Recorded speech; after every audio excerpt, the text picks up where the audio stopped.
Anda sedang menyaksikan live breaking news bersama saya, Siska Mawaski. Pengadilan Negeri Andolo, Konawe Selatan, Sulawesi Tenggara kembali menggelar sidang lanjutan kasus penganiayaan dengan terdakwa guru honorer Supriyani pada Selasa 29 Oktober hari ini. Sama seperti sebelumnya, sidang kali ini juga dijaga ketat oleh pihak kepolisian. Penjagaan tak hanya dilakukan di luar, tapi juga dalam ruang sidang. Agenda sidang kali ini yakni pembacaan putusan sela oleh majelis hakim. Sementara itu, Supriyani kembali mengenakan seragam PGRI saat mengikuti jalannya sidang. Ia datang ditemani oleh tim kuasa hukumnya dari LBH Hami Sultra sekira pukul 9 atau 10 WITA tadi. Setibanya di PN Andolo, Supriyani dan tim kuasa hukumnya langsung memasuki ruang sidang. Supriyani tak memberikan keterangan apapun saat hendak mengikuti jalannya sidang. Dalam persidangan kali ini, Supriyani kembali didampingi oleh 13 kuasa hukumnya. Berbeda dengan hari sebelumnya, kali ini tidak banyak guru yang turut menemani Supriyani.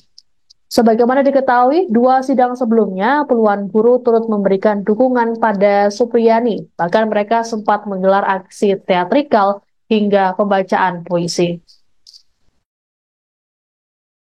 Pengadilan negeri tersebut setelah membaca surat-surat dan berkas pemeriksaan pendahuluan dalam perkara ini telah mendengar, memperhatikan dan membaca dengan seksama keberatan atau eksepsi dari penasihat hukum atas surat dakwaan dari penuntut umum, telah mendengar, memperhatikan dan menelaah dengan seksama pula pendapat secara tertulis dari jaksa atau penuntut umum atas keberatan dari penasihat hukum tersebut, menimbang bahwa terdakwa dihadapkan ke persidangan dengan surat dakwaan sebagai berikut yang terlampir dalam putusan yang tidak perlu dibacakan lagi, gitu ya. Menimbang bahwa atas dasar dakwaan penuntut umum tersebut, penasihat hukum terdakwa telah mengajukan eksepsi atau keberatan yang paling pokoknya sebagaimana terlampir di dalam putusan yang tidak perlu dibacakan kembali.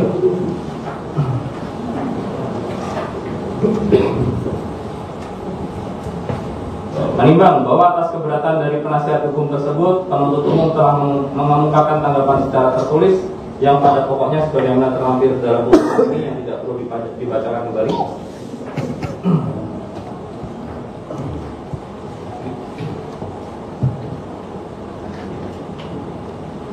Menimbang bahwa pengertian daripada eksepsi atau keberatan yaitu tangkisan atau pembelaan yang ditujukan terhadap cacat formil yang terkandung dalam surat dakwaan dan tidak mengenai materi pokok surat dakwaan, bahwa pasal 156 ayat 1 KUHP menyebutkan tentang adanya pembatasan ruang lingkup eksepsi atau keberatan yang dapat diajukan oleh terdakwa atau penasihat hukumnya, yaitu pertama, eksepsi kewenangan mengadili.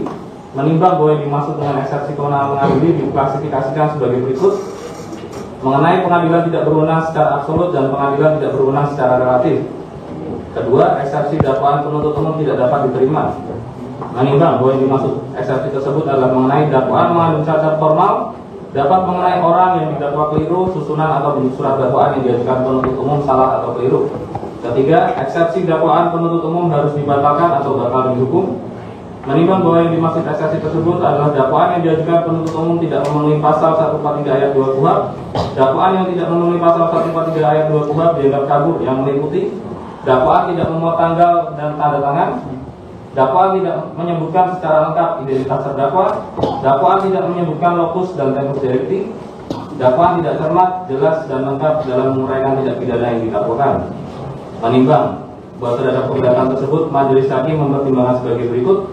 Menimbang bahwa pada pokoknya keberatan yang diajukan oleh penasihat hukum terdakwa adalah mengenai penyidikan tidak sesuai prosedur sebagaimana diatur dalam Undang-Undang Nomor 11 Tahun 2012 tentang Sistem Peradilan Pidana Anak. Kedua, penyidikan melanggar pada etik profesi Polri sehingga hasil penyidikan tidak sah. Menimbang bahwa terhadap keberatan tersebut, majelis hakim menilai bahwa ruang pengadilan negeri tersebut setelah membaca surat-surat dan berkas pemeriksaan pendahuluan dalam perkara ini telah Mobil dinas milik Camat Baito, Kabupaten Konawe Selatan, Sulawesi Tenggara mengalami retak di kaca bagian samping. Muncul dugaan bahwa retaknya kaca mobil tersebut karena menjadi sasaran pelemparan orang tak dikenal. Otoritas mobil tersebut sempat digunakan untuk mengantarkan guru honorer Supriyani ke Pengadilan Negeri Andolo. Insiden ini terjadi pada Senin 28 Oktober, sekira pukul 14.30 waktu Indonesia Tengah. Peristiwa tersebut diketahui oleh PJ Kepala Desa Ahuang Guluri, Herwan Malingga, yang meminjam mobil tersebut. Herwan mengungkapkan saat dirinya dalam perjalanan kembali ke kantor Camat Baito, terdengar bunyi di bagian jendela kaca. Penasaran dengan bunyi tersebut, Herwan menambahkan kendaraan untuk memeriksa kondisi. Herwan lantas mendapati kaca tersebut dalam keadaan retak nyaris pecah. Muncul isu soal dugaan penembakan, namun Herwan membantahnya. Menurut Herwan, sesaat setelah kejadian, dirinya melihat warga menunjuk seseorang yang berlari ke arah semak-semak. Herwan pun sempat mengejarnya, namun tidak mendapatkannya. Sejauh ini, belum diketahui penyebab pasti dari retaknya kaca tersebut. Oh, di sini kayaknya udah mau hanya Ya, karena dia lagi jalan. udah jalan, udah kena di sini.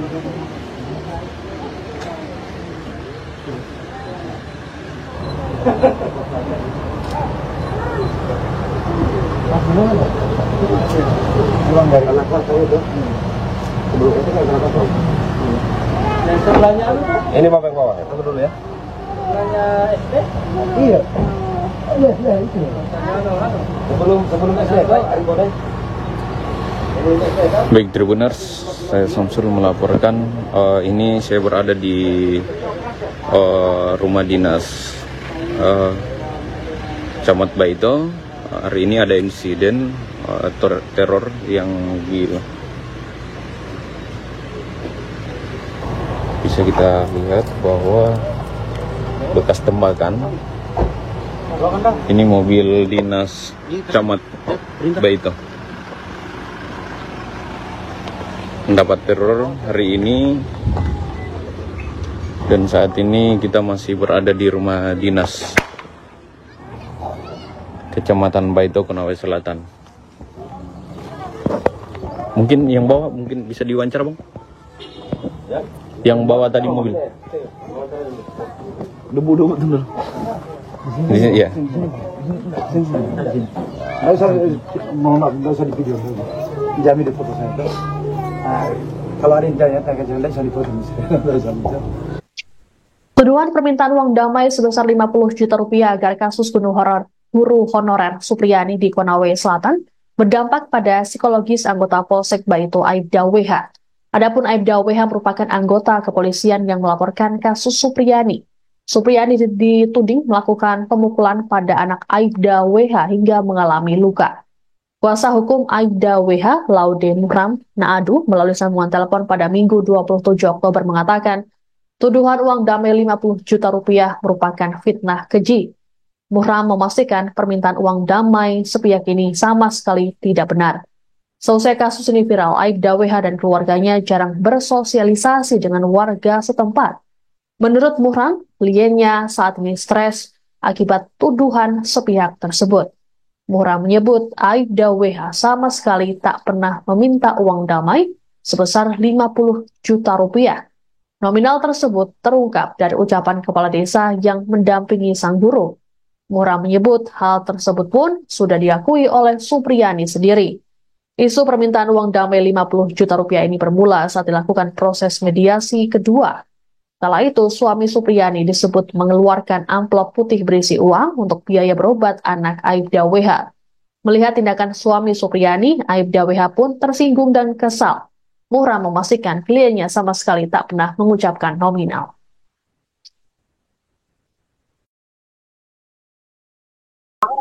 Guru honorer Konawe Selatan Supriyani kembali digelar. Sidang Guru honorer Konawe Selatan Supriyani kembali digelar pada Selasa hari ini di Pengadilan Negeri Andolo. Sama seperti sidang sebelumnya, aparat kepolisian juga dikerahkan untuk pengamanan. Sebelumnya, Supriyani telah menjalani 2 sidang dengan agenda pembacaan dakwaan dan juga eksepsi. Untuk mengetahui kondisi terkini di sana, kami sudah terhubung dengan jurnalis Tribunnews Sultra, ada Dewi Lestari. Selamat siang, Dewi. Selamat siang, Mbak. Bisa dijelaskan mengenai jalannya sidang lanjutan hari ini, Dewi? Ya, jadi hari ini Ibu Supriyani, seorang guru honorer di Kabupaten Konawe Selatan, yang diduga melakukan penganiayaan terhadap muridnya, melakukan sidang lanjutan berupa pembacaan putusan sela. Jadi pembacaan putusan sela ini dimulai sejak pukul 9.40 waktu Indonesia Tengah. Ya, jadi Tribuners, dalam putusan selai ini terdapat beberapa poin yang disampaikan oleh Kepala Majelis Hakim, yakni berupa keberatan penasehat hukum tidak dapat diterima, kemudian memerintahkan penuntut umum untuk melanjutkan pemeriksaan perkara nomor 104 garing Pitsus garing 2024 garing PN Andolo atas nama terdakwa Supriyani dan menangguhkan perkara sampai putusan akhir. Kemudian usai pembacaan putusan sela, agenda sidang dilanjutkan dengan pemeriksaan saksi-saksi. Ya, jadi Tribuners, di sidang kali ini Kepala Kejaksaan Andolo mendatangkan 8 orang saksi, diantaranya 3 diantaranya anak-anak atau masih di bawah umur, sehingga sidang dilakukan secara tertutup. Baik, jadi 8 saksi yang dihadirkan termasuk dari murid-murid yang diajar oleh Supriyani atau ini adalah teman-teman korban, Dewi? Ya, jadi untuk pemeriksaan saksi pertama itu dilakukan pemeriksaan terhadap korban, kemudian 2 lagi itu teman sekelasnya. Oke, jadi korban juga turut dihadirkan dalam persidangan pemeriksaan saksi hari ini ya, Dewi ya? Ya, betul. Baik. Dewi, lalu kapan dan juga apa agenda sidang selanjutnya dari kasus Guru Supriyani ini? Ya, jadi saat ini untuk sidang pada Selasa 29 Oktober 2024 setengah diskorsing, kemudian nanti akan dilanjutkan dengan pemeriksaan saksi-saksi kembali. Nah, untuk hari ini pemeriksaan saksi hanya dilakukan untuk 3 orang. Oh, baik. Lalu Dewi, selama persidangan dan juga kasus ini bergulir, apakah Guru Supriyani sendiri juga mendapatkan pelindungan khusus? Untuk perlindungan itu seperti kemarin-kemarin itu dijaga ketat oleh aparat keamanan, walaupun saat ini tidak seramai kemarin dikawal oleh Persatuan Guru Republik Indonesia, tapi aparat keamanan masih menjaga walaupun tidak sepadat kemarin. Baik. Sebelum sidang tadi, apakah Supriyani juga sempat menyampaikan pernyataan kepada awak media, Dewi, terkait dengan sidang hari ini? Untuk hari ini dari Ibu Supriyani belum mengeluarkan sepatah kata apapun, karena tadi saat tiba di Pengadilan Negeri Andolo, Ibu Supriyani langsung menuju ruangan sidang. Baik. Dewi, adakah informasi tambahan yang akan Anda sampaikan terkait dengan sidang hari ini? Untuk hari ini nanti akan disampaikan kembali setelah skorsing dari sidang dibuka. Karena sekarang sekarang sidang lagi diskorsing, jadi belum ada informasi tambahan. Nanti setelah skorsing dibuka akan ada keterangan dari kuasa hukum dari Ibu Supriyani terkait penjelasan dari saksi-saksi yang dihadirkan hari ini. Baik, terima kasih Dewi Lestari melaporkan langsung dari PN Andolo, Konawe Selatan. Selamat bertugas kembali, Dewi. Kursi tembok, meja guru, meja siswa. Tapi di mejanya korban. Iya, korban. Artinya dia duduk paling belakang gitu. Iya, karena itu. Iya, posisinya di samping. Bisa, tapi kan ini berdiri di pintu.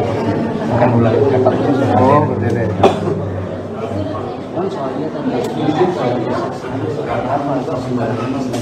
Iya kan tidak disumpah. Berarti dia statusnya apa? Ya kalau jelas ya. Tapi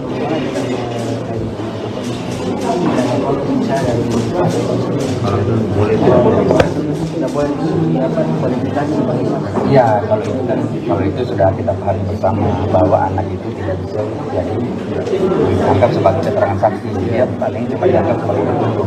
Makanya tadi tidak disumpah. Ya, kita tidak protes karena memang Kuhap membenarkan anak misalnya, tapi dia tidak boleh disumpah sehingga keterangannya itu tidak dapat dikualifikasi sebagai keterangan saksi karena tidak diberikan di bawah sumpah.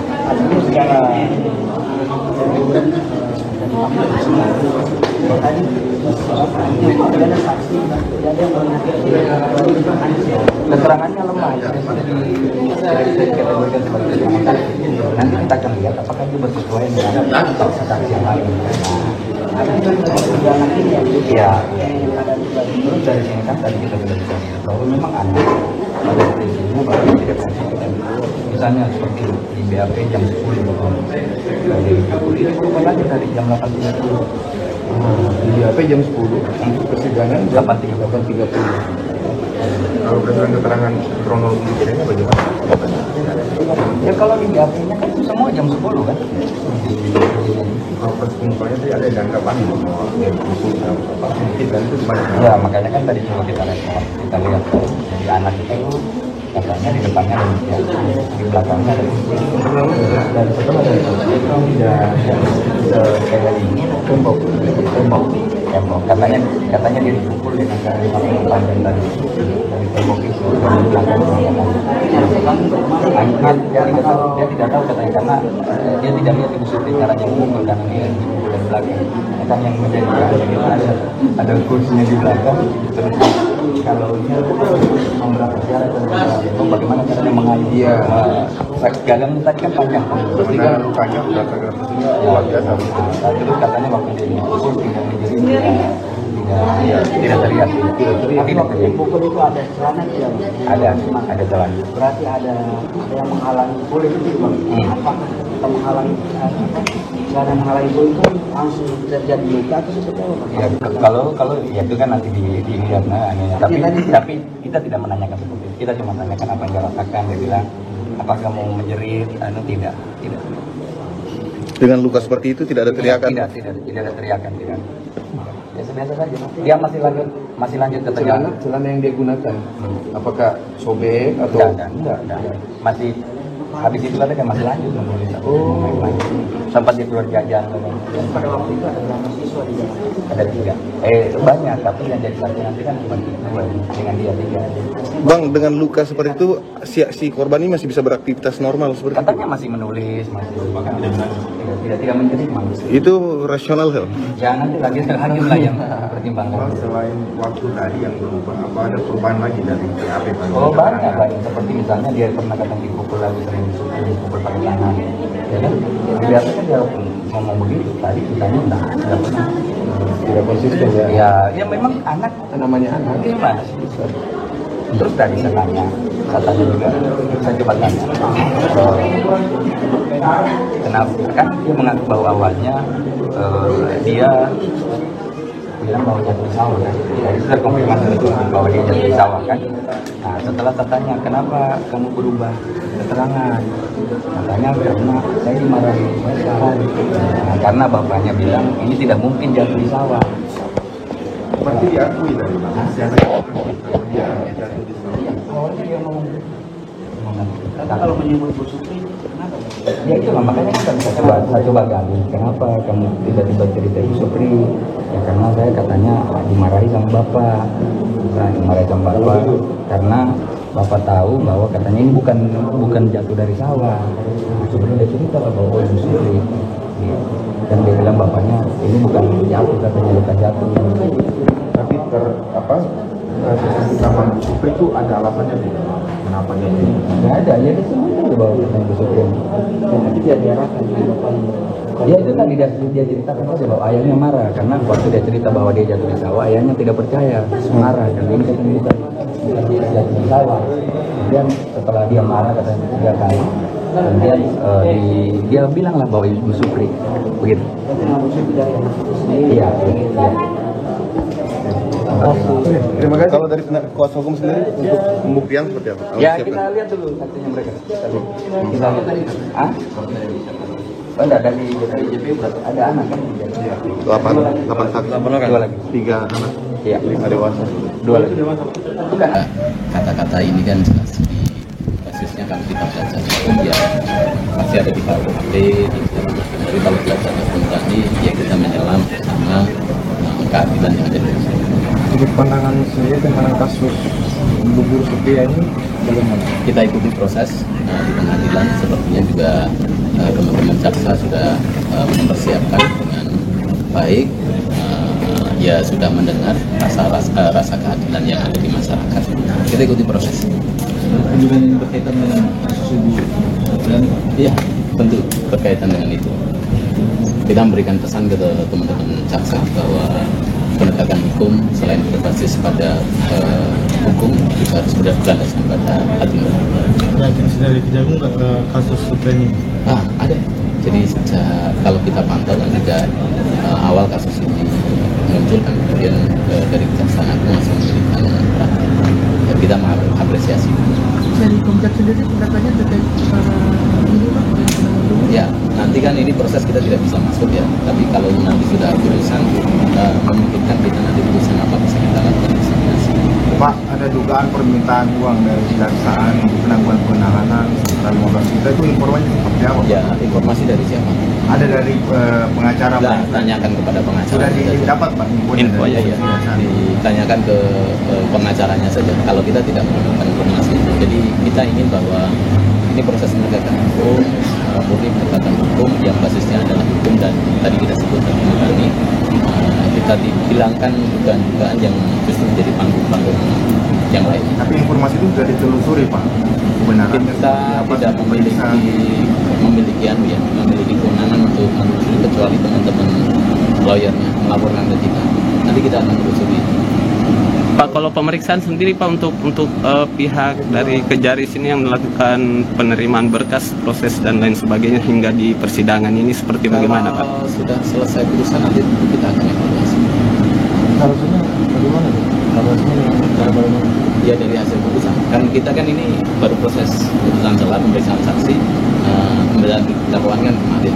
Nanti terus kemudian pembacaan tuntutan, terus kemudian putusan. Nah dari hasil pembacaan tuntutan dan kemudian putusan nanti baru kemudian kita lakukan evaluasi. Pak, kemarin kan pengacaranya bilang gini, isu materi dakwaan dari JPU sendiri itu Pak kan katanya tidak memenuhi prosedur. Sudah ada terima informasi itu Pak? Ya, belum. Tidak ada tindak lanjut Pak PN apa hasil diskusinya Pak? Jika itu terbukti tidak prosedural, bagaimana tanggapan Pak? Ya tentu kan kita akan klarifikasi. Jadi kan akan klarifikasi berdasarkan hasil eksaminasi nanti yang memungkinkan kalau misalnya setelah selesai pengajian. Tapi sekali lagi kalau sebelum proses ini berjalan selesai kita akan tidak bisa masuk pada. Pak, ini kan juga sempat dipermasalahkan kenapa tidak dilihatnya sejak awal. Apakah juga Komisi Kejaksaan memeriksa itu? Itu menjadi perhatian kita. Dari terkait penanganan perkara ini kan pada saat penyidikan itu kan ada setelah 14 hari untuk melakukan kajian. Apa Pak Komjak sudah memeriksa terkait pertimbangan jaksa dalam melakukan penahanan? Ya, karena selama penyidikan di polisi tidak pernah ada penahanan. Ya. Tapi setelah di kejaksaan tahap ke-21 waktu tahapnya langsung ditahap. Ya, itu nanti jadi bagian evaluasi. Jadi secara prinsip kan RC itu kan tidak hanya dari kewenangan kejaksaan, tapi RC itu kan harus kedua belah pihak, baik itu dari pelaku dari korban. Tapi dari berdasarkan pertimbangan JPU dalam penahanan belum kita belum masuk ke sana. Nanti kalau setelah proses ini selesai, nanti kita akan jadikan evaluasi. Pas di awal kan banyak yang melihat bahwa untuk pelimpahan ini sampai pengadilan itu dianggap tidak layak Pak, karena proseduralnya dianggap banyak yang cacat. Itu kalau penjelasan dari Komjak Ya. bagaimana? Tentu itu jadi bagian dari evaluasi sekali lagi, karena kan jaksa itu kan sebenarnya juga punya kewenangan ya. Karena kan proses masih berjalan dan kita berharap nanti proses ini berjalan masih sesuai dengan koridor. Sudah ada pemeriksaan Pak terhadap jaksa? kapan dimulai Enggak ada pemeriksaan karena memang proses masih berjalan. Artinya setelah putusan bagaimana? Enggak ada. Jadi kalau kita yang jelas ini, kita datang ke sini bukan untuk memeriksa jaksa, bukan untuk kemudian tetapi kedatangan kita itu memberikan pesan, memberikan support teman-teman jaksa ketika nanti dalam proses persidangan, pembacaan tuntutan segala macam untuk memberikan pertimbangan basisnya pada selain hukum juga pada hati nurani itu saja. Jadi tidak ada kata-kata memeriksa jaksa, itu tidak ada. Artinya kalau dari hati nurani berarti bisa dikatakan dakwaannya lemah sekali begitu. Artinya jaksa sendiri JPU tidak bisa mempertahankan apa yang telah didakwakan. Nanti jadi bagian dari itu. Sudah ya. Stop. Berapa orang? 3 orang. Namanya Pak? Andi Melinda. Dari museum. Iya,